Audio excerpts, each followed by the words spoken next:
غور چلے گئے, افغانستان چلے گئے. تو کہا جاتا ہے کہ شہاب الدین غوری جب واپس افغانستان گئے ہیں تو انہوں نے یہ قسم کھائی تھی کہ میں جب تک اپنی اس شکست کا بدلہ نہیں لے لیتا, ہندوؤں سے جب تک میں اپنی شکست کا بدلہ نہیں لے لیتا, اس وقت تک میں کپڑے نہیں تبدیل کروں گا, خون آلود وہی کپڑے پہن کے رکھوں گا, میں اپنی بیوی کے پاس نہیں جاؤں گا, میں اپنے بچوں کے پاس نہیں جاؤں گا. مختصر یہ ہے کہ میں کوئی بھی آسائش اپنی انجوائے نہیں کروں گا جب تک میں اس جنگ کا بدلہ نہیں لے لیتا. تو شہاب الدین غوری جب واپس گئے تکلیف میں تھے, پریشانی میں تھے, غم بھی تھا, غصہ بھی تھا کہ اس شکست کا بدلہ میں نے لینا ہے. تو کہا جاتا ہے کہ اسی دور میں یہاں پہ بیسیکلی جو ہندوستان, تب کا ہندوستان, آج پاکستان اور یہ جتنا بھی ایریا ہمارا ہے, یہاں پہ جو اسلام آیا نا عادل, وہ بیسیکلی اولیاء اللہ جو ہے ان کا ایک بہت بڑا رول ہے یہاں پہ. ظاہری بات ہے کہ ان کے ذریعے ہی اسلام پھیلا ہے یہاں پہ. تو کہتے ہیں کہ اجمیر میں یہ جو پرتھوی راج جو ہے یہ اجمیر کا علاقہ تھا وہ. تو اجمیر میں اس دور میں خواجہ معین الدین چشتی رحمۃ اللہ علیہ کا ایک بہت بڑا نام ہماری تاریخ اسلام میں. تو خواجہ معین الدین چشتی رحمۃ اللہ علیہ جو ہیں وہ اجمیر کے ایک جنگل میں انہوں نے اپنا قیام کیا ہوا تھا. تو پھر اللہ کے جو نیک بندے ہیں ان میں ایک ایسی میگنیٹک پاور ہوتی ہے کہ دنیا آٹومیٹکلی کھنچتی ہوئی ان کی طرف چلی جاتی ہے. تو خواجہ معین الدین چشتی رحمۃ اللہ علیہ کی طرف بہت سارے لوگ مائل ہوئے, جنگل میں ایک رونق لگ گئی ان کے آنے سے. تو لوگ ان کے پاس آئے, ان کے بہت سے مرید ہوئے. کئی ہندو جو ہیں انہوں نے قبول اسلام کیا خواجہ معین الدین چشتی رحمۃ اللہ علیہ کے ہاتھ پہ, اسلام قبول کیا انہوں نے. تو وہ اپنے معاملات میں وہاں پہ مصروف تھے, اللہ اللہ کرنے میں, اللہ کو راضی کرنے میں. تو اللہ کے نیک بندوں کا جو کام ہوتا ہے. تو کہتے ہیں کہ پرتھوی راج جو ہے جب اس کو پتہ چلا کہ وہاں پہ جنگل میں اس طرح ایک درویش آدمی موجود ہے جس کے ہاتھوں پہ لوگ قبول اسلام کر رہے ہیں, تو اسے اس بات کی بڑی تکلیف ہوئی. کہا جاتا ہے کہ ایک تھوڑا سا اگر بیک گراؤنڈ میں جائیں تو پرتھوی راج کی جو ماں تھی نا وہ بڑی ایک میچور لیڈی تھی. تو اسے کہتے ہیں کہ ہندو جو اس دور کے جو تھے جوتشی, انہوں نے اس کی ماں کو بتایا تھا کہ یہاں پہ اگر کوئی اللہ کا نیک بندہ آتا ہے, اسلام مسلمان اگر کوئی نیک بندہ اللہ کا آتا ہے تو اس کے ساتھ اسے کہنا ہے کہ تم نے کبھی بھی چھیڑ چھاڑ نہیں کرنی. کوئی بھی آتا ہے اس کے ساتھ تم نے نہیں, تم اپنی سلطنت پہ دھیان دو, ایسے لوگوں کے ساتھ تم نے چھیڑ چھاڑ نہیں کرنی. ان شارٹ یہ کہ وارن کیا گیا تھا اس کو. تو اس کی ماں نے اسے منع بھی کیا تھا اس بات سے, یہ وارننگ بھی اس کو فارورڈ کی تھی کہ اس طرح کے کسی بھی ایکٹیویٹی میں بیٹے تمہاری شمولیت نہیں ہونی چاہیے. لیکن اس نے کیا, پرتھوی راج نے مرید تھے کچھ خواجہ معین الدین چشتی رحمۃ اللہ علیہ کے. تو پرتھوی نے ان کے مریدوں کی انگلیاں کاٹ دیں, ان کو پکڑا, ان کے اوپر ظلم کیا اور پھر ان کی انگلیاں کاٹ کے تو انہیں خواجہ کے پاس واپس بھیجا. تو خواجہ معین الدین چشتی کے رحمۃ اللہ علیہ کے پاس جب یہ لوگ گئے تو کٹی ہوئی انگلیوں کے ساتھ, تو خواجہ کو بڑی تکلیف ہوئی. تو کہتے ہیں کہ خواجہ معین الدین چشتی رحمۃ اللہ علیہ نے اپنے مریدوں کی سے کہا کہ یہ انگلیاں جو ہیں یہاں پہ دفن کر دو. تو وہ انگلیاں وہاں پہ جب دفن کی گئیں تو خواجہ معین الدین چشتی رحمۃ اللہ علیہ نے بڑی تکلیف میں یہ کہا کہ یہ مٹی تم ان انگلیوں پہ نہیں ڈال رہے, یہ تم مٹی پرتھوی راج کی سلطنت پہ ڈال رہے ہو, یہ ہم نے پرتھوی کی سلطنت کو الٹ دیا ہے. تو کہتے ہیں کہ حضرت شہاب الدین غوری رحمۃ اللہ علیہ جو ہیں یہ اپنے دربار میں تھے, محل میں تھے, آرام فرما رہے تھے. تو کہتے ہیں جب یہ آرام فرما رہے تھے ان کو خواب میں زیارت ہوئی. تو زیارت میں انہیں یہ کہا گیا کہ آؤ ہم نے تمہیں, الفاظ میں کوئی چینجنگ ہو سکتی ہے لیکن ان کا لب لباب یہی تھا کہ آؤ ہم نے تمہیں ہندوستان دے دیا ہے.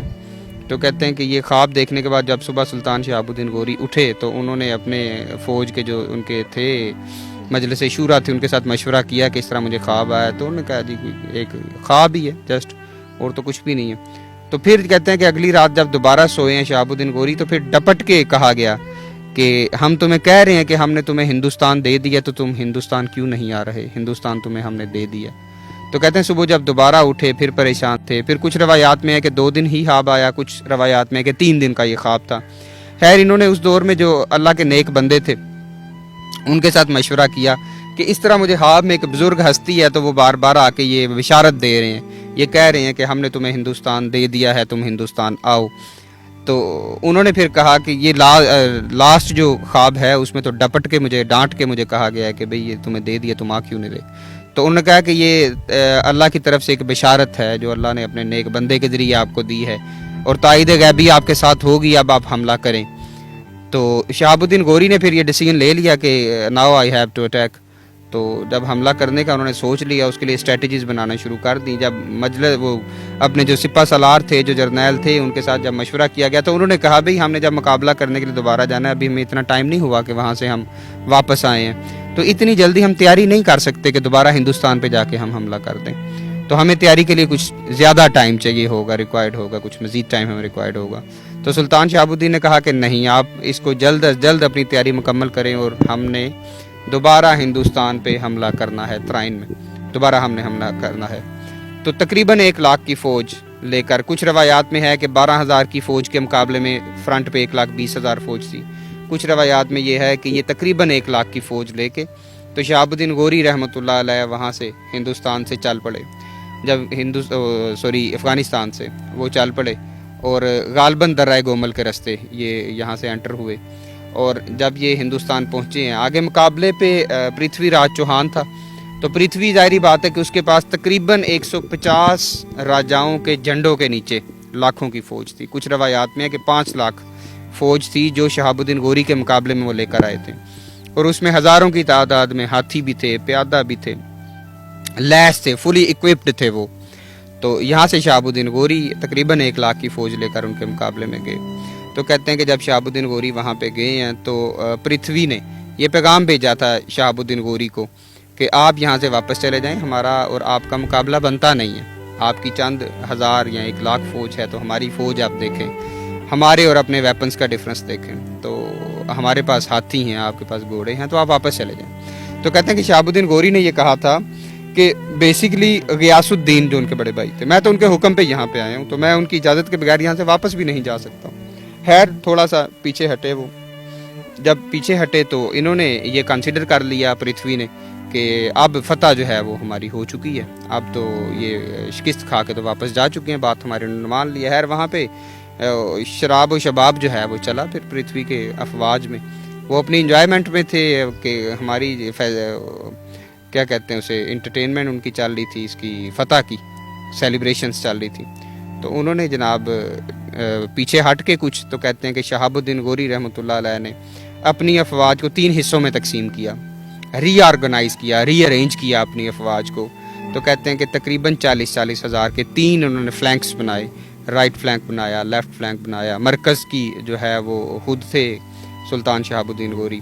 تو پھر انہوں نے یہ اسٹریٹجی اڈاپٹ کی، کیونکہ لاسٹ ٹائم بھی انہیں جو شکست ہوئی تھی اس میں وہ ہاتھی اور گھوڑے ان کا مقابلہ تھا آپس میں. تو اس دفعہ جیسے ایک دفعہ پہلے ایک انٹرویو میں نے آپ کو بتایا تھا کہ جیسے پورس کے ہاتھی ہم کہتے ہیں کہ اس نے وہ الیگزینڈر نے، اسکندر اعظم نے کیا تھا کہ پورس کے ہاتھیوں کی سونڈیں کاٹ دی تھی. تو وہ سونڈیں کٹی ہوئی ہاتھی بدمست ہوئے اور اپنی فوج کو اپنی پاؤں تلے کچل دیا، پورس کی فوج کو. تو یہ چیز ہے، انہوں نے اسٹریٹجی کچھ اس سے ملتی جلتی اڈاپٹ کی. تو انہوں نے کہا کہ جب آپ اٹیک کرے گا، ایک دستہ جب ہمارا حملہ کرے گا تو یہ اس وقت تک لڑے گا جب تک یہ تھک نہیں جاتا، پھر یہ واپس آئے گا، پھر اگلا دستہ. اور پہلا دستہ جب انہوں نے بھیجا تو انہوں نے کہا کہ آپ نے ان کے جو ہاتھی ہیں ان کی آنکھوں میں آپ نے تیر چلانے ہیں، ان کی آنکھوں کو آپ نے نشانہ بنانا ہے. خیر وہ جب ان کے ہاتھیوں کو شکار کیا گیا، ان کی آنکھوں میں تیر، تو ظاہری بات ہے کہ جب ہاتھی تکلیف میں ہوگا تو وہ اپنی فوج کو بھی کچھ لے گا. ایک تو اسپیکٹ یہ بھی تھا اس میں. دوسرا یہ ہے کہ یہ ایک نئے جذبہ ایمانی کے ساتھ یہ حملہ آور ہوئے تھے. تو یہ 40,000 جب 30 سے 40,000 کا جو ایک فلینک تھا جب وہ واپس آیا تو پھر دوسرا حملہ آور ہو گیا ہمارا لشکر. جب اس نے حملہ کیا تو اس نے ان کی اور کمر توڑ دی. یہ تقریباً مڈ نائٹ کی بات ہے. تو انہوں نے جب ان کے اوپر حملہ کیا، جب وہ پیچھے ہٹے تو ان کے پیچھے ہٹنے سے پہلے پرتھوی کی جو فوج تھی اس کی کمر ٹوٹ چکی تھی.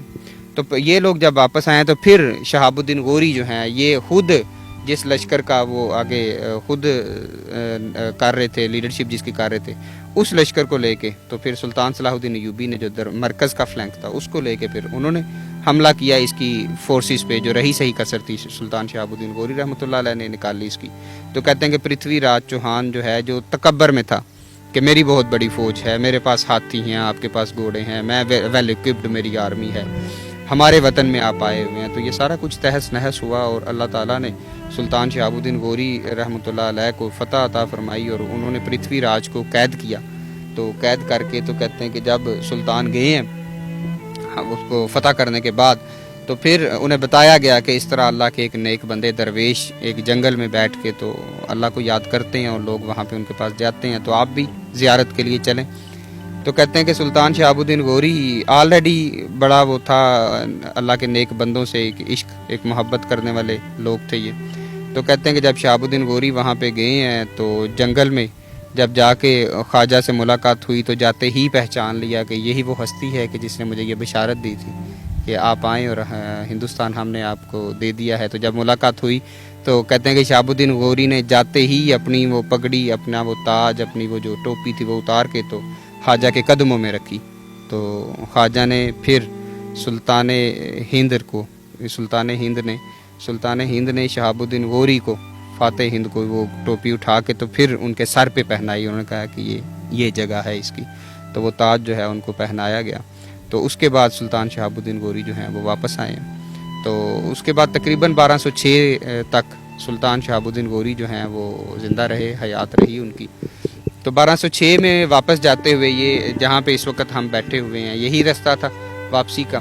تو سلطان ایک دیوانہ وار، جیسے میں نے آپ کو پہلے بتایا کہ دیوانگی کی حد تک یہ ایک جرت مند، دلیر، بہادر اور توکل اللہ ایسا کہ انہوں نے ساری زندگی، تقریباً 57 ایئرز آف ایج تھی ان کی، تو 57 ایئرز آف ایج میں ان کے قریب خوف نہیں آیا، دہشت کسی سے بھی نہیں۔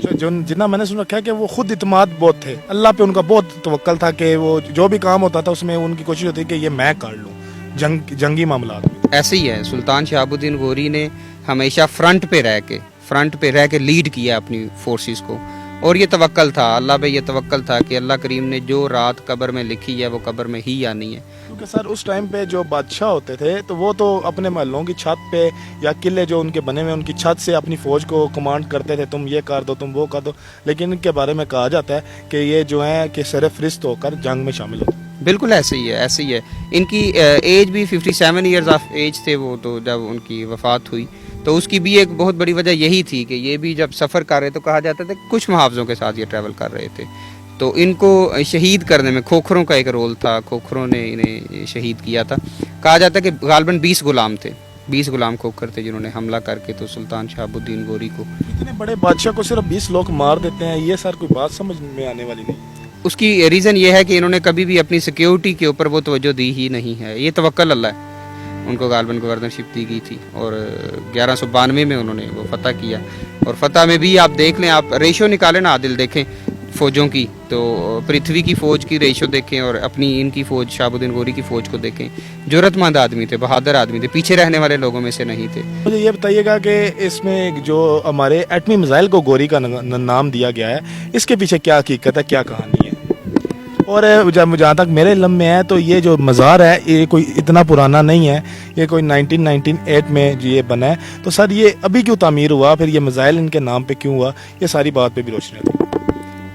اچھا، یہ بھی ایک واقعہ ہے، آپ یوں کہہ لیں المیہ ہے یہ ایک، کہ 1987 میں غالباً 1987 میں ہمارے جنرل شیر علی تھے جنہیں کہا جاتا ہے کہ خواب میں زیارت ہوئی سلطان شہاب الدین غوری کی، تو انہوں نے بتایا کہ یہاں پہ میرا یہ قبر ہے تو یہاں پہ مزار کی تعمیر کی جائے یا اس کو محفوظ کیا جائے۔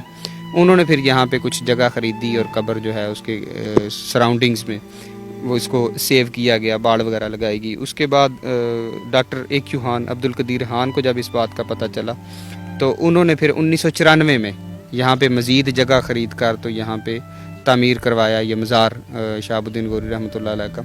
جب یہ مزار انہوں نے تعمیر کیا تو پھر اس کو ذرا بہتر حالت میں لے کر آیا گیا۔ تو جہاں تک بات ہے اس کے نام کی غوری کے، تو جب حملہ کیا تھا، جب اٹیک اس نے تجربہ کیا تھا اس کا ہندوستان نے اپنے اٹامک میزائل کا، تو انہوں نے اس کا نام رکھا تھا پرتھوی۔ پہلے میزائل کا نام پرتھوی تھا تو وہ یہ بھول گئے تھے کہ پرتھوی کو ہمارے ہاتھوں کس طرح سے ہوئی تھی، اور پرتھوی کو سزائے موت شہاب الدین غوری کی تلوار سے آئی تھی۔ تو جب انہوں نے پرتھوی نام رکھا تو پھر ظاہری بات ہے ہمیں بھی تو اپنی تاریخ یاد ہے، تو ہم نے پھر ان کے جواب میں جو میزائل بنایا ہم نے اس کا نام غوری رکھا ہے، اور انشاءاللہ تاریخ میں کبھی بھی اگر ضرورت پڑی تو یہ پانی پت کا واقعہ دوبارہ ریوائز ہوگا. یہ ان کے پرتھوی کو سزائے موت غوری کے ہاتھوں ہوگی انشاءاللہ. آمین ایسا ہی ہو. تو ناظرین امید ہے مجھے کہ آپ کو ویڈیو بہت انفارمیٹیو لگی ہوگی. انشاءاللہ تعالی ہم کوشش کریں گے مہینے میں 4 دفعہ آپ کو جہلم کے کسی بھی تاریخی مقامات پر لے جا کر اس کے بارے میں بتائیں اور وہاں کے جو منظر ہیں وہ آپ کو دکھائیں. امید ہے کہ یہ ویڈیو بھی آپ کو پسند آئی ہوگی اور اگلی ویڈیو کا بھی آپ انتظار کیجئے گا. دعاؤں میں یاد رکھیے گا. اللہ حافظ. اللہ نگہبان. پاکستان زندہ باد.